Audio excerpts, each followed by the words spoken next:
Olá, sejam todos muito bem-vindos a mais uma edição da Mesa Quadrada. A gente está aqui na redação da Tribuna de Minas e recebe a presença de Carlos Dias, muito bem-vindo.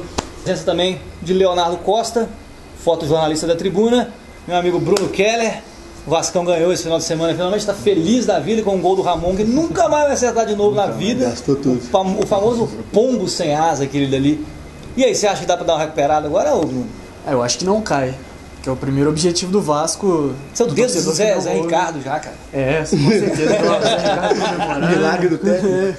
Pois é, nunca mais Ramon acha um gol daquele, né? Mas tem atuado bem até. Não era muita dele fazer gol, né? Nunca fui na carreira. Pois é, e o Nenê voltando a jogar bem também. O Matheus Vital foi... O time todo acabou tendo uma evolução. Uma coincidência ou não, né? Com o Valdir Bigode no comando do time. O Corinthians parece que só perde para time rubro-negro, né, Léo? Perdeu pro Vitória em casa, perdeu para o Atlético Goianiense, parece que vai perder também pro Vitória, pro Sport, pro Atlético Paranaense e pro Flamengo. Tinha aquele papo, se o Corinthians fizer uma campanha de rebaixamento, é a única forma dele não ser campeão, né? Já começou, né? Perdendo para dois times que tá ali na parte de baixo da tabela. E ganhou, né? Com aquele golzinho da Chapecoense, com aquele gol no finalzinho. No finalzinho, um gol meio sem querer do jogo, né? Então acho que ligou um sinalzinho de alerta lá, ainda mais se o Grêmio vencer a partida que tem, que cai para 7 pontos, né?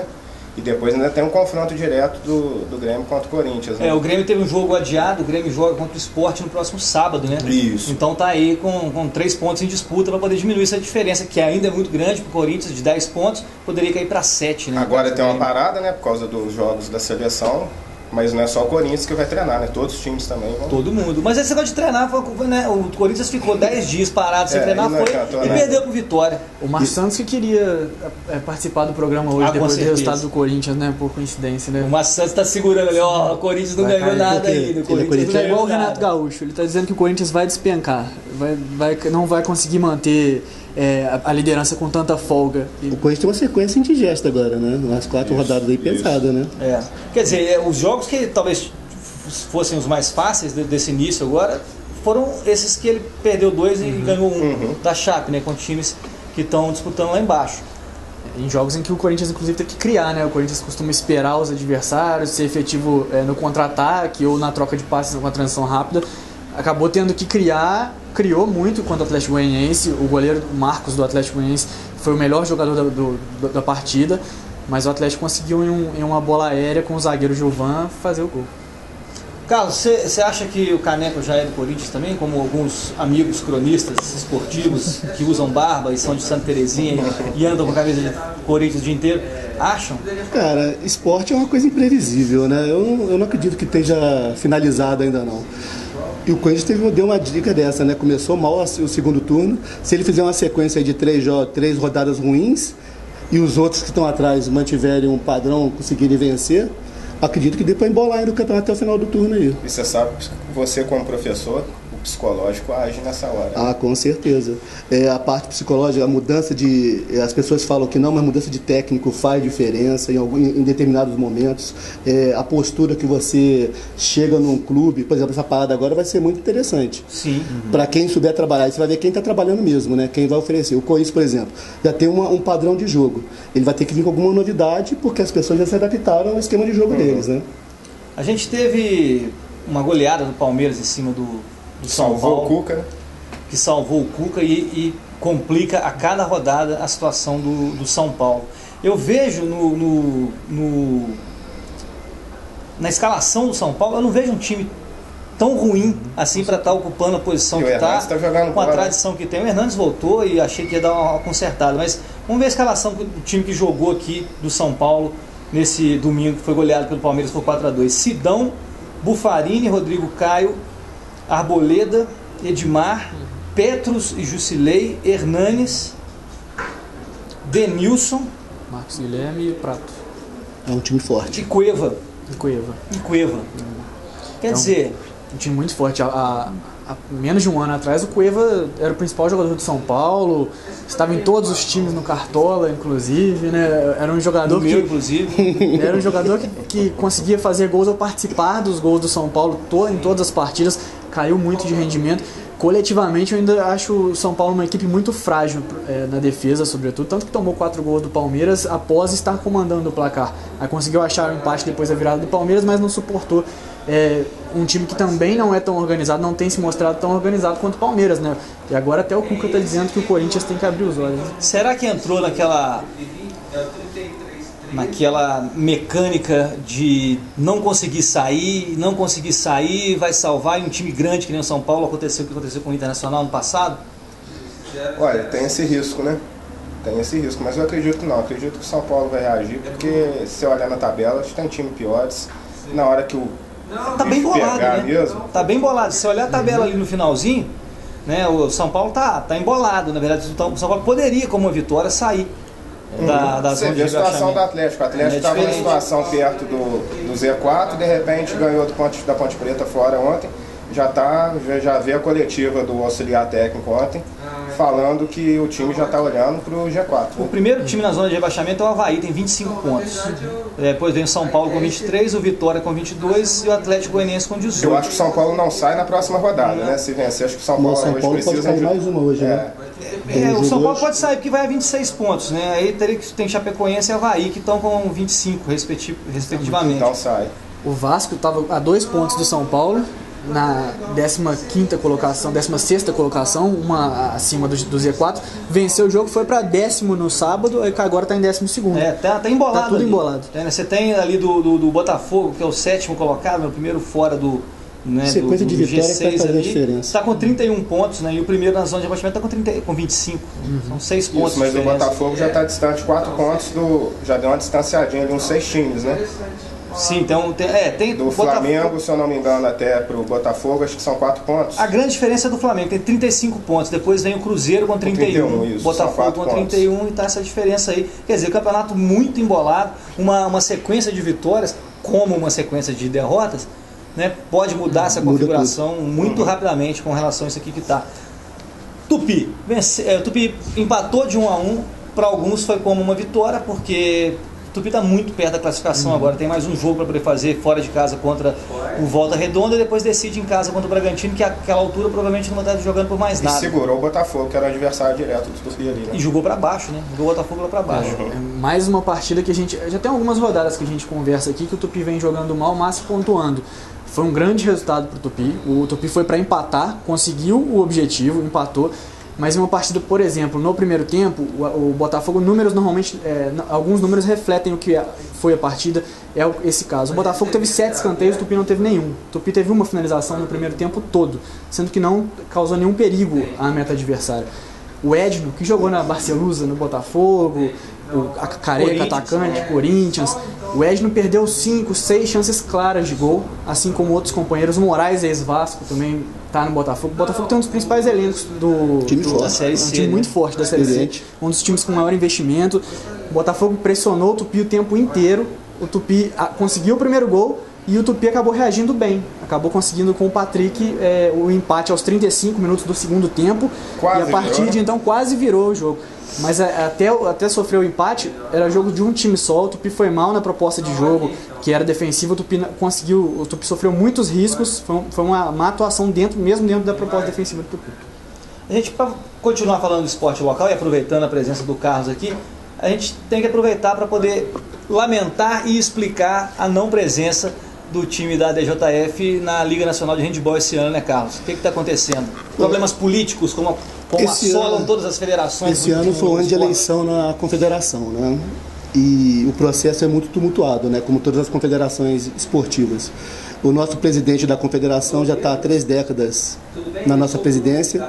Foi feita uma chapa de oposição composta por Ceará, Minas Gerais e Espírito Santo. E o nosso presidente de Minas, o Cláudio, meu irmão, foi um dos candidatos à vice-presidência da oposição. O processo não foi legal durante a eleição. A situação venceu, mas não foi homologada, não assumiram. E esse processo foi para a justiça. E tudo na justiça é moroso, né? O que acontece? A DJF, como é da Federação Mineira, e a Federação Mineira é oposição, nós resolvemos não participar da confederação, de eventos da confederação, em apoio à Federação Mineira. E isso acabou prejudicando o nosso trabalho durante 2017. mais clubes mineiros deixaram de participar das competições nacionais, inclusive. Sim, Montes Claros, que estava na mesma balada da DJF, no feminino, jogando 2, 3 temporadas, apoiou a federação.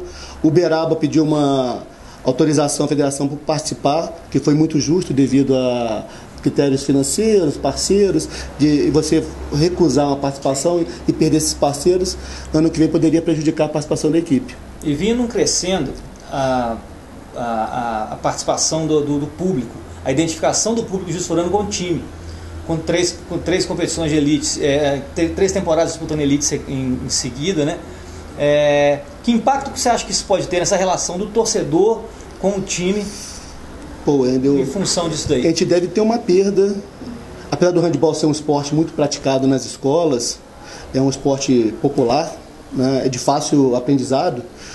Com a nossa saída da liga, a gente vai perder um público novo que já estava se adaptando a ver uma equipe de alto nível jogar. As nossas participações nos últimos 3 anos foram adequadas, assim, nós fizemos jogos excelentes com as principais equipes do país, Metodista, Pinheiros, São Caetano, que são as referências nacionais, a própria equipe de Taubaté, que é uma excelente equipe, que é a atual campeã. Nós fizemos jogos de igual para igual, e as pessoas, quando iam aos jogos, se mostravam motivadas de ver a sua equipe local jogar de igual para igual contra um grande. É igual você comparar com os outros, por exemplo, futebol. O Tupi vai jogar contra o Vasco, o Flamengo, fizer uma partida de igual para igual, motiva o torcedor local a falar assim, pô, a minha equipe tá com padrão de jogo, tá bem definida para enfrentar os melhores. A gente não é um fato isolado o problema na Confederação Brasileira de Handebol, porque a gente tem uma situação muito ruim na Confederação Brasileira de Basquetebol, a gente teve escândalo na Confederação Brasileira de Taekwondo, teve escândalo na Confederação Brasileira de Vôlei, tiro. Quer dizer, o que é preciso para a gente resolver esse problema que parece que é uma epidemia, né?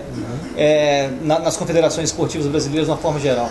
Eu acredito que tem que ter uma intervenção nacional, cara, porque todas as confederações são subsidiadas em algum momento pelo governo federal, pelos Correios, Banco do Brasil, por alguma empresa pública.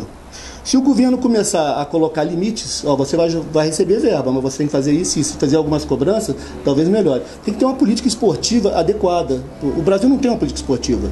Nós vivemos um ciclo olímpico de 10 anos, começando em 2007 com o Pan-Americano, e o proveito foi muito grande, foi muito pouco do que se esperava pelas modalidades esportivas. Tanto é que culminou com os escândalos. Esse escândalo está vindo por quê? Foi um período de mais de 10 anos entrando muita verba pública, privada, no esporte. Então essa verba não foi direcionada realmente para o esporte. Saiu uma matéria agora na ESPN falando das verbas. Vai até publicar agora dia 29, sai o 3º capítulo falando sobre isso, que as verbas foram mal utilizadas.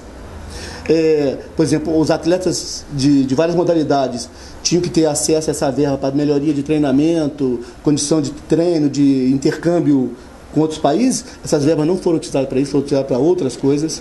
Então, o esporte perdeu muito, né? E para ter uma mudança, tem que vir uma intervenção de cima para baixo. Eu acho que o governo federal tinha que chegar e falar assim, vou fazer isso. Só que nossos políticos não são do esporte, né?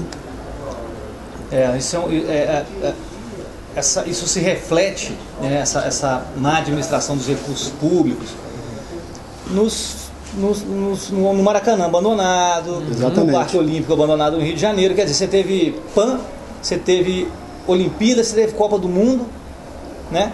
Não nessa ordem, mas e aí a quantidade de investimento em estrutura física, em know-how, em treinamento, que você poderia ter gerado, né, para poder alavancar o esporte nacional de uma forma geral. E educação. Sim, com certeza, a educação é fundamental. Essa oportunidade é lamentável. E aproveitando isso, eu queria um relato seu sobre o panorama do esporte local. No caso do handebol, como você disse, é um dos esportes mais praticados nas escolas. E eu queria saber como é que está essa questão de política esportiva que acaba incluindo o handebol na cidade, na sua opinião, na sua visão, dentro desse trabalho que você faz há muitos anos. Ô Bruno, Juiz de Fora, aí vamos para o nosso universo, né? Não foge muito do âmbito nacional, a gente não tem uma política esportiva. As pessoas que vêm trabalhando no esporte, muitas delas não são realmente do esporte, né? A nossa secretaria não tem uma verba destinada a usar o esporte. Tanto é que culminou esse ano que tem os Jogos Escolares Mineiros, que Juiz de Fora é uma referência. Jogos do interior de Minas, que Juiz de Fora também participa sempre. Esse ano não tem apoio nenhum da prefeitura, né? E nos últimos 10 anos, de 2007 para cá, a prática esportiva nas escolas diminuiu muito. Até pela forma que é regida a lei da educação física, as escolas não são obrigadas a ter, como, não sei no tempo de você, né? Que tinham 2 aulas, 3 aulas por semana. Você falando da academia, você lembra disso, né, Léo? E hoje não tem, fica restrito à lei, né, a CLT. É 1 aula por semana. 1 aula por semana de educação física, você não motiva o aluno a fazer esporte. Por exemplo, a academia, Grambi, que eram escolas tradicionais no esporte, o Grambi ainda se mantém, aplicava as equipes da escola, né, o esporte da escola, então você criava os vínculos de handebol, basquete, vôlei, também isso decaiu. E isso vai influenciar em quê? No surgimento de novos atletas. Você não consegue fazer o atleta no clube só.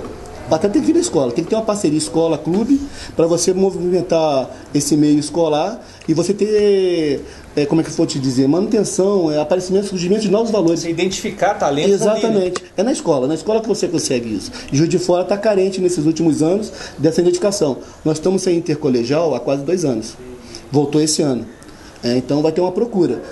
Mas esses 2 anos parados comprometeram a desistência de muitos alunos. Várias gerações poderiam estar agora despontando, chegando numa parte assim, juvenil para aparecer para o esporte, ficaram ociosos e migraram para outra coisa, né? Hoje a concorrência com o esporte é desleal, né? Assim, tem N coisas para o adolescente fazer fora o esporte, né?